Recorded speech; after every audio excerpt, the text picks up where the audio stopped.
perkembangan industri ini memberikan dampak positif antara lain berupa kenaikan devisa negara, teknologi dan penerapan tenaga kerja. Namun demikian, perkembangan di sektor industri ini juga memberikan dampak negatif, yaitu berupa limbah industri yang mengendap, tidak dikelola dengan baik akan mengganggu keseimbangan lingkungan, sehingga pembangunan dan berwawasan lingkungan tidak dapat tercapai. Oke, selanjutnya kegiatan industri dan teknologi dapat memberikan dampak langsung sampai juga memberikan dampak tak langsung. Dikatakan dampak langsung apabila akibat kegiatan industri dan teknologi tersebut dapat langsung dirasakan oleh manusia. Dampak langsung yang bersifat positif memang diharapkan akan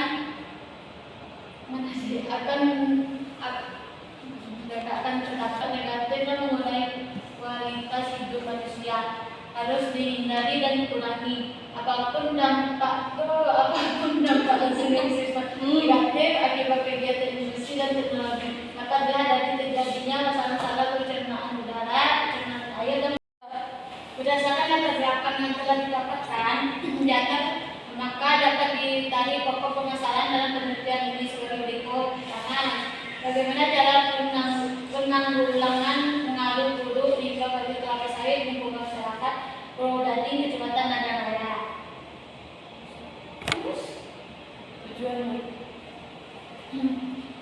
Tujuannya sebagai untuk mengetahui bagaimana penanggulangan pengaruh buruk limbah pabrik kelapa sawit lingkungan masyarakat Purwodadi, Kecamatan Nagan Raya. Manfaatnya sebagai secara teoritis, hasil penelitian ini diharapkan dapat memberikan pengetahuan, kesadaran dan wawasan yang luas sebagai acuan atau referensi bagi pembaca mengenai pengaruh buruk limbah pabrik kelapa sawit di lingkungan masyarakat Purwodadi, Kecamatan Nagan Raya. Dan secara praktis dari hasil penelitian ini diharapkan dapat memberikan informasi bagi masyarakat pada umumnya tentang penanggulangan pengaruh buruk limbah pabrik kelapa sawit di lingkungan masyarakat Purwodadi, Kecamatan Nagan Raya. 4. Sumber dan teknik pengumpulan data. A. Sumber data. 1. Data primer. Data primer yaitu data yang diperoleh oleh subjek yang diteliti, yaitu hasil wawancara dengan pihak security pabrik dan petugas penjaga limbah. 2. Data sekunder. Data sekunder yaitu data yang diperoleh dengan jalan penelitian pustaka, yaitu berasal dari buku, jurnal-jurnal, artikel-artikel atau arsip-arsip yang berhubungan dengan objek yang diteliti. B. Teknik pengumpulan data. 1. Observasi. Observasi adalah serangkaian aktivitas yang dilakukan oleh penelitian terhadap suatu proses atau objek dengan tujuan untuk memahami pengetahuan dari sebuah fenomena atau berlaku berdasarkan pengetahuan atau gagasan yang sudah diketahui sebelumnya. Oleh karena itu, observasi yang dilakukan penulis adalah melalui pengamatan secara langsung pada lokasi penelitian pabrik sawit Purwodadi yang sesuai fakta kenyataan yang ada. 2. Wawancara. Wawancara merupakan pengumpulan data dengan bertanya jawab langsung kepada responden. Dengan metode ini, penulisan melakukan upaya menghimpun data dengan cara bertanya kepada responden atau informasi. Adapun bentuk yang digunakan ialah wawancara yang telah dipersiapkan terlebih dahulu oleh penulis yang ditujukan kepada informan yang berpengaruh terhadap penelitian ini. Wawancara yang digunakan oleh penulis yaitu menggunakan wawancara terbuka, yaitu wawancara yang dilakukan dengan tidak merahasiakan informasi mengenai narasumbernya dan juga memiliki pertanyaan-pertanyaan yang tidak terbatas atau terdekat jawabannya. 3. Dokumentasi. Dalam penelitian ini, penelitian mencari data mengenal hal-hal atau variabel yang berasal dari sumber tertulis seperti catatan, arsip-arsip buku, majalah, surat kabar, dan sebagainya. Maka penulis menggunakan metode dokumentatif yang berupa data-data yang berasal dari arsip-arsip yang ada di pabrik kelapa sawit Purwodadi. Baik, saya Kustina Wulandari akan melanjutkan metode penelitian. Satu jenis penelitian berdasarkan permasalahan yang telah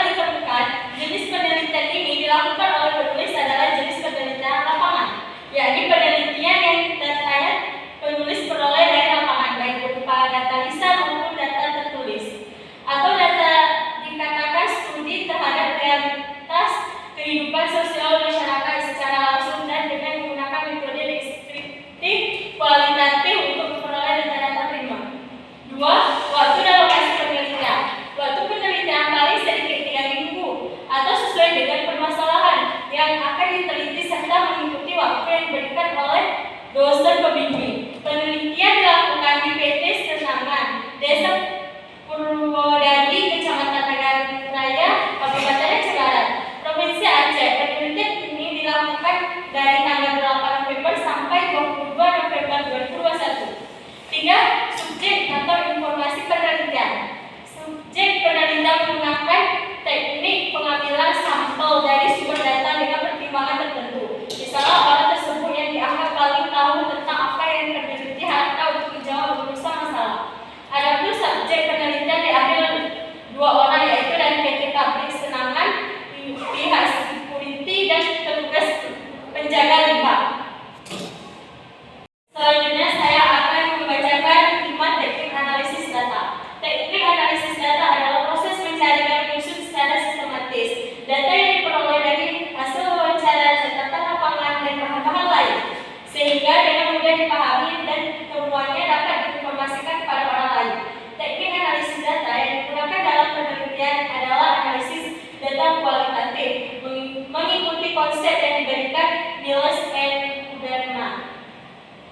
Niels and Uberman mengungkapkan bahwa aktivitas dalam analisis data kualitatif dilakukan secara interaktif dan berlangsung secara terus-menerus sampai tuntas, sehingga dikatakan sudah jenuh. Aktivitas dalam analisis data yaitu data reduction, display, conclusion data.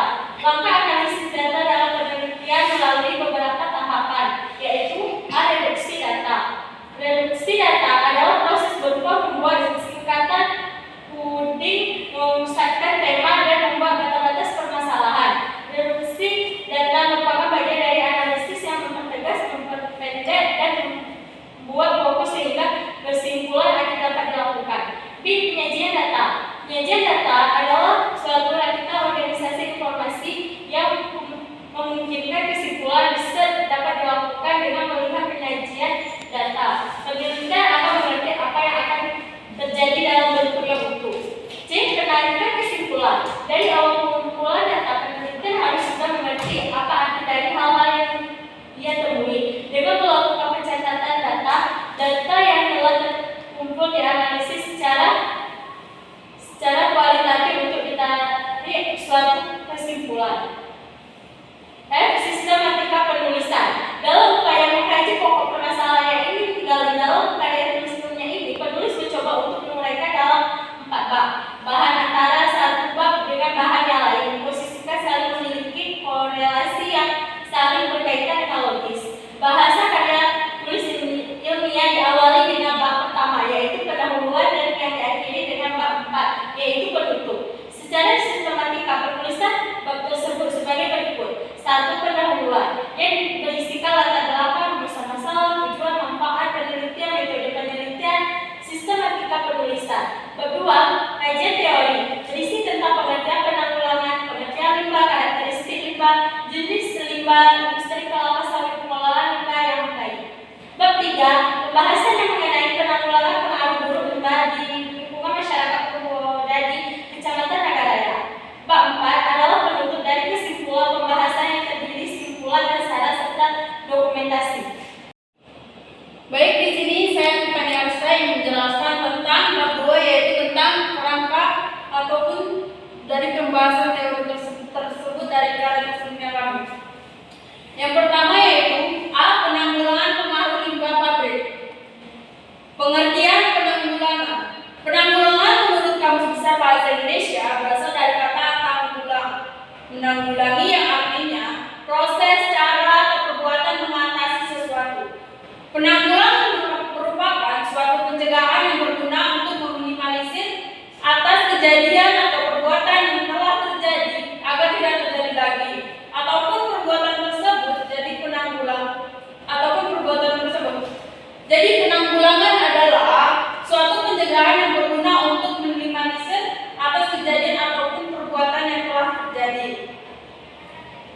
Selanjutnya yaitu pengertian pengaruh atau dampak. Pengaruh atau dampak menurut Kamus Besar Bahasa Indonesia adalah benturan. Pengaruh yang mendatangkan akibat baik positif maupun negatif. Pengaruh adalah gaya yang ada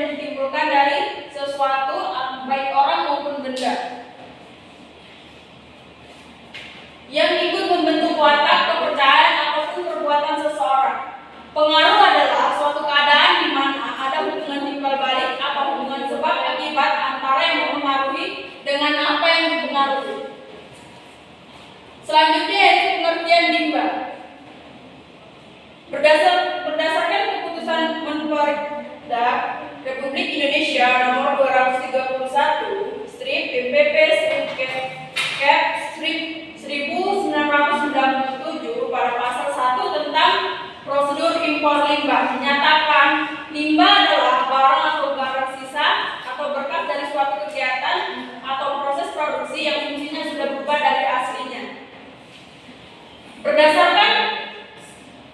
Berdasarkan peraturan pemerintah nomor 18 tahun 1999 JOPP pada 85 pada tahun 1999, limbah didefinisikan sebagai sisa atau buangan dari suatu usaha atau kegiatan manusia. Jadi, limbah merupakan salah satu yang dapat menyebabkan pencemaran lingkungan. Hal ini disebabkan pihak pabrik langsung membuang limbah yang dihasilkan dari pengolahan bahan atau industri ke tanah kosong, ke sungai, karena tanpa memperhatikan senyawa yang terkandung dalam limbah tersebut. Sebelum melakukan pengolahan limbah pabrik, harus dilakukan perkiraan untuk meminimalisir terjadinya pencemaran lingkungan. Jadi, limbah adalah bahan buangan yang dihasilkan dari suatu proses produksi, baik industri maupun domestik, atau rumah tangga yang lebih dikenal sebagai sampah, atau juga dapat dihasilkan oleh alam yang kehadirannya pada suatu saat dan tempat tertentu tidak diketahui lingkungan karena tidak memiliki nilai ekonomis. Karakteristik limbah. Karakteristik limbah secara umum yaitu yang pertama berukuran A, berukuran mikro. Karakteristik ini merupakan karakteristik pada besar kecilnya limbah atau volumenya. Dari limbah yang berukuran mikro atau kecil atau bahkan tidak bisa terlihat adalah limbah industri, merupakan bahan kimia yang tidak terpakai yang dibuang tidak sesuai dengan prosedur pembuangan yang dianjurkan atau sesuai dengan aturan pemerintah. Yang B yaitu dinamis. Pencemarannya tidak dapat dalam waktu singkat menyebar dan mengakibatkan pencemaran. Biasanya limbah dalam menyebar diperlukan waktu yang cukup lama dan tidak diketahui dengan hanya melihat saja. Hal ini dikarenakan limbah yang tidak dapat dilihat. Yang selanjutnya yaitu C, penyebaran berdampak luas. Luasnya dampak yang ditimbulkan oleh limbah ini merupakan efek dari karakteristik limbah yang berukuran mikro yang tidak dapat dilihat dengan mata telanjang atau biasanya kita harus menggunakan mikroskop. Yang D yaitu berdampak jangka panjang atau antar generasi. Dampak yang ditimbulkan limbah, terutama kimia, biasanya tidak sekedar berdampak pada orang yang terkena, tetapi dapat mengakibatkan keturunannya mengalami hal serupa. Karakteristik secara biologi yaitu digunakan untuk mengukur kualitas air, terutama air yang dikonsumsi sebagai air minum ataupun air bersih yang biasa kita gunakan. Kualitas limbah dipengaruhi oleh beberapa faktor. Faktor-faktor yang mempengaruhi kualitas limbah adalah A. Volume limbah. Volume limbah, banyak sedikitnya limbah mempengaruhi kualitas limbah. B. Kandungan limbah. Kandungan limbah, kualitas limbah dipengaruhi oleh kandungan bahan pencemaran. Yang C. Frekuensi pembuangan limbah. Pembuangan limbah dengan frekuensi yang sering akan menimbulkan masalah ataupun pencemaran jangka panjang. Selanjutnya yaitu 4 jenis limbah industri kelapa sawit. Limbah industri kelapa sawit adalah limbah yang dihasilkan pada saat pengolahan kelapa sawit. Limbah industri ini digolongkan dalam 2 jenis yaitu limbah padat dan digolongkan menjadi 3 jenis yaitu limbah padat, limbah cair, dan limbah gas. Yang pertama yaitu limbah padat. Limbah padat adalah hasil buangan industri yang berupa padatan, lumpur ataupun bubur yang berasal dari suatu proses pengolahan industri. Limbah padat pasti akan berdampak negatif kepada lingkungan hidup yang jika tidak ada pengolahan yang baik dan benar. Dengan adanya limbah padat di dalam lingkungan hidup, maka dapat menimbulkan pencemaran. Limbah padat yang dihasilkan oleh pabrik pengolahan kelapa sawit ialah tandan kosong, serat, dan tempurung. Pengolahan limbah padat dapat dilakukan dengan berbagai cara yang tentunya dapat menjadikan limbah tersebut tidak berdampak buruk bagi lingkungan ataupun kesehatan di masyarakat. B. Limbah cair. Limbah yang dimaksud dengan limbah cair adalah yang dibuang ke lingkungan dan juga dapat menurunkan kualitas lingkungan masyarakat. Sedangkan menurut Sugiharto, air limbah adalah kotoran dari masyarakat, rumah tangga, dan juga berasal dari industri, air tanah, air permukaan, serta buangan lainnya. Begitu juga menurut Metcalf dan Eddy mendefinisikan limbah berdasarkan titik sumbernya sebagai kombinasi cairan hasil buangan rumah tangga, instansi, perusahaan, pertokoan, dan industri dengan air tanah, air permukaan, dan air hujan. Pengolahan limbah cair dalam proses produksi dimaksud untuk menimbulkan limbah. Yang kelima yaitu pengolahan limbah pabrik yang baik. Proses pengolahan limbah pabrik yang baik secara umum dapat dilakukan dalam beberapa metode ataupun sistem, antara lain yaitu sistem aplikasi lahan atau land application. Sistem ini hanya menggunakan kolam limbah cair untuk proses pengolahannya. Selanjutnya hasil akhir dimanfaatkan ke areal tanaman yang dijadikan sebagai sistem pemupukan ke dalam lahan-lahan kelapa sawit atau lahan-lahan tanaman yang telah dibuat sedemikian rupa dalam bentuk sistem distribusinya limbah. B. Limbah sistem kolam atau ponding system. Pengolahan limbah cair menggunakan sistem kolam ini merupakan sistem yang lazim digunakan oleh sejumlah pabrik kelapa sawit di Indonesia. Penggunaan sistem ini bertujuan untuk menanggulangi masalah limbah pada unit pengolahan limbah.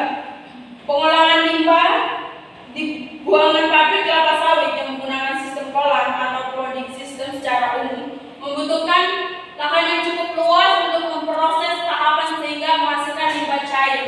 Akhirnya sesuai dengan nilai baku mutu, nilai limbah yang direkomendasikan. Adapun tahapan tersebut adalah satu, fed pit atau kolam pengumpulan losis minyak. Yang kedua, sludge reservoir pond atau kolam pengendapan lumpur. Yang ketiga, cooling tower. Yang keempat, cooling pond atau kolam pendinginan. Yang kelima, mixing pond atau kolam campur. Yang keenam, primasi anaerobik atau kolam anaerobik. Yang ketujuh, secondary anaerobik pond atau kolam penyempurnaan anaerobik. Yang kedelapan, fakultatif pond atau kolam peralihan. Yang kesembilan, aerobik pond atau kolam aerobik. C yaitu pembentukan koagulasi dan populasi. Koagulasi yaitu proses penambahan dan pencampuran suatu koagulan dilanjutkan dengan destabilisasi zat koloid tersuspensi dan diakhiri oleh partikel berukuran besar. Flokkulasi dilakukan dengan pengadukan lambat. Flok yang terbentuk selanjutnya dipisahkan dari cairan dengan cara diendapkan atau diampunkan. D. Koagulan. Koagulan adalah zat kimia yang menyebabkan destabilisasi muatan negatif partikel di dalam suspansi. Zat ini merupakan donor muatan negatif partikel dalam suspansi. Zat ini merupakan donor muatan negatif positif yang digunakan untuk menstabilisasi muatan negatif partikel. Adapun peraturan perundang-undangan tentang limbah yaitu pada dasarnya pengolahan limbah di Indonesia mengacu pada prinsip-prinsip dan pedoman pembangunan berkelanjutan yang telah dituangkan dalam peraturan perundang-undangan, khususnya Undang-Undang Nomor 23 tentang pengolahan limbah yang telah diatur di dalam 1. Peraturan Nomor 18 Tahun 1999 tentang pengolahan limbah. Yang kedua, Peraturan Pemerintah Nomor 85 Tahun 1999 tentang perubahan Peraturan Pemerintah Nomor 18 Tahun 1999. Peraturan pemerintah yang mengatur tentang pemanfaatan air limbah untuk digunakan sebagai pupuk pada lahan perkebunan kelapa sawit yaitu Keputusan Menteri Negara Lingkungan Hidup Nomor 28 Tahun 2003 tentang pedoman teknik pengajian pemanfaatan air limbah dari industri minyak kelapa sawit pada tanah di perkebunan kelapa sawit. Yang kedua yaitu Keputusan Menteri Negara Lingkungan Hidup Nomor 29 Tahun 2003 tentang pedoman syarat dan tata cara perizinan pemanfaatan air limbah industri minyak sawit pada. Selanjutnya adalah bab 3, hasil penelitian dan pembahasan. A. Penanggulangan pengaruh buruk limbah pabrik kelapa sawit di lingkungan masyarakat yang ada di Cabang Kartanegara. Yang pertama, berdasarkan hasil wawancara dengan security dan petugas penjaga limbah, cara menanggulangi pengaruh buruk limbah pabrik yaitu dengan membuat 6 kolam. Yang pertama ada kolam pembuangan lumpur berfungsi sebagai penampung semua lumpur. Yang kedua ada cooling pond atau kolam pendingin berfungsi untuk mendinginkan air limbah hingga suhu air limbah di bawah 40 cm². Yang ketiga ada acidification pond, kolam pengemasan berfungsi sebagai proses prakondisi bagi limbah sebelum masuk ke kolam. Yang keempat ada anaerobic pond atau kolam pengendapan lumpur berfungsi sebagai tempat pengendapan lumpur. Yang kelima ada evaporative pond atau kolam peralihan bakteri berfungsi sebagai prakondisi aerobik yaitu masuknya udara ke dalam air. Yang keenam adalah aerobic pond atau kolam tambahan berfungsi sebagai kolam pengolahan limbah tambahan. Pada kolam ini cairan atau limbah lain juga dibuang ke dalam air yaitu air sungai. Pembuangan limbah ke badan sungai hanya untuk berdampak negatif pada sebagian orang dan masyarakat menjadi potensi pemicu timbulnya konflik masyarakat terhadap pabrik kelapa sawit yang membuang limbah ke badan sungai. Pemanfaatan limbah sawit di PT Senagan yaitu yang pertama sebagai pembuatan pupuk organik. Dengan menggunakan pupuk yang berasal dari limbah kelapa sawit ini, maka petani yang mempunyai kebun tidak usah lagi mencari pupuk kimia. Yang kedua sebagai bahan pakan ternak. Limbah dari pengolahan kelapa sawit ini sangat baik untuk pakan ternak seperti sapi, kambing, dan hewan lainnya. Yang ketiga adalah sebagai arang. Manfaat arang yang terbuat dari tempurung atau batok kelapa sawit ini sudah banyak digunakan. Selain karena manfaat arang kelapa sawit kualitasnya bagus, tempurung kelapa sawit juga memiliki harga jual yang sangat murah. Pengembangan dari jamur. Ketika panen, kelapa sawit akan ditumpukan pada suatu wadah penyimpanan. Ketika wadah penyimpanan itu mulai kosong dan hanya tersisa beberapa limbah, maka akan muncul jamur. Jamur ini sering dikenal dengan jamur sawit. Yang ternyata jamur ini memiliki rasa yang sangat enak serta memiliki potensi yang cukup baik untuk dijual kembali ke warga sekitar. B. Analisis hasil penelitian. Berdasarkan pengolahan limbah menurut peraturan pemerintah penanggulangan pengaruh buruk limbah pabrik kelapa sawit di lingkungan masyarakat Purwoda di Kecamatan Nangraya sudah sesuai dengan pengolahan limbah yang baik. Namun masih ada kolam yang belum dibuat oleh PT Senagan, yaitu kolam anaerobik yang seharusnya jumlah kolam ada 5, sedangkan PT Senagan hanya membuat 3 kolam saja. Kemudian jika terjadi hujan lebat, maka kolam-kolam tersebut akan meluap dan mengeluarkan air sungai dan ke badan air sehingga terjadi pencemaran sungai yang dinamakan akan menjadi pengaruh buruk limbah terhadap masyarakat. Perusahaan adalah bagian dari masyarakat dan oleh karenanya wajar apabila perusahaan memperhatikan masyarakat. Perusahaan harus menyadari bahwa perusahaan beroperasi dalam satu tatanan lingkungan masyarakat. Maka dari itu, perusahaan harus memperhatikan lingkungan luar pabrik serta melakukan pengecekan apakah ada kesalahan dalam pabrik tersebut. Karena jika ada penanggulangan pengaruh limbah buruk dilakukan dengan baik dan benar serta penuh dengan tanggung jawab, maka akan terciptanya hubungan yang harmonis antara perusahaan dan masyarakat. Perusahaan terus mengetahui tentang apa saja yang masyarakat butuhkan.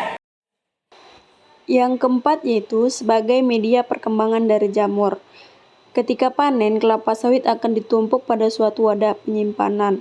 Ketika wadah penyimpanan itu mulai kosong dan hanya tersisa beberapa limbah kecil dari kelapa sawit itu, maka akan muncul jamur. Selanjutnya yaitu B. Analisis hasil penelitian. Berdasarkan pengolahan limbah menurut peraturan pemerintah penanggulangan pengaruh buruk limbah pabrik kelapa sawit di lingkungan masyarakat Purwoda di Kecamatan Nagan Raya sudah sesuai dengan pengolahan limbah yang baik. Namun masih ada kolam yang belum dibuat oleh PT Senagan, yaitu kolam anaerobik yang seharusnya jumlahnya kolamnya ada 5, sedangkan PT Senagan hanya dibuat 3 kolam saja. Kemudian, jika terjadi hujan lebat, maka kolam-kolam tersebut akan meluap dan mengalir ke sungai atau ke badan air sehingga terjadi pencemaran sungai yang dimana akan menjadi pengaruh buruk bagi masyarakat.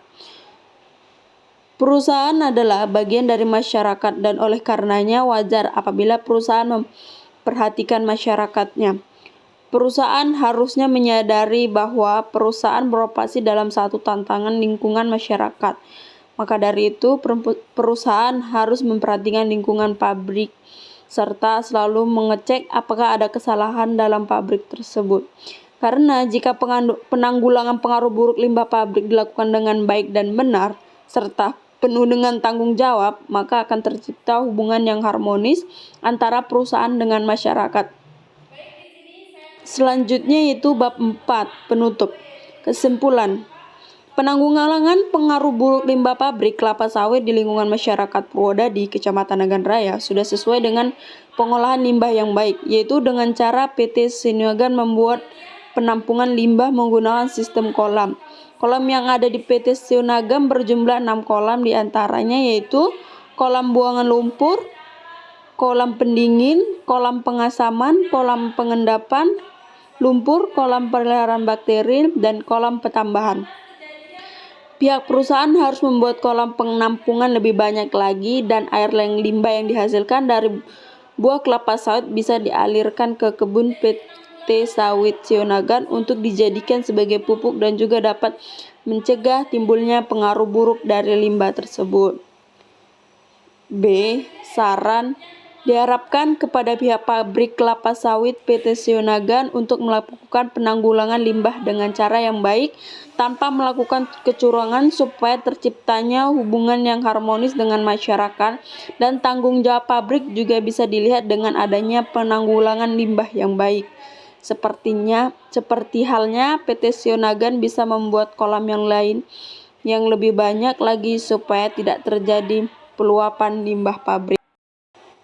Baik, inilah salah satu dokumentasi pada saat kami melakukan observasi di lapangan PT Sionagan Purwodadi, Kecamatan Nagan Raya.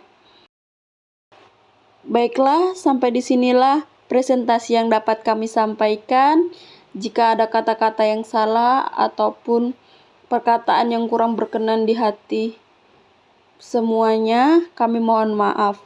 Wassalamualaikum warahmatullahi wabarakatuh.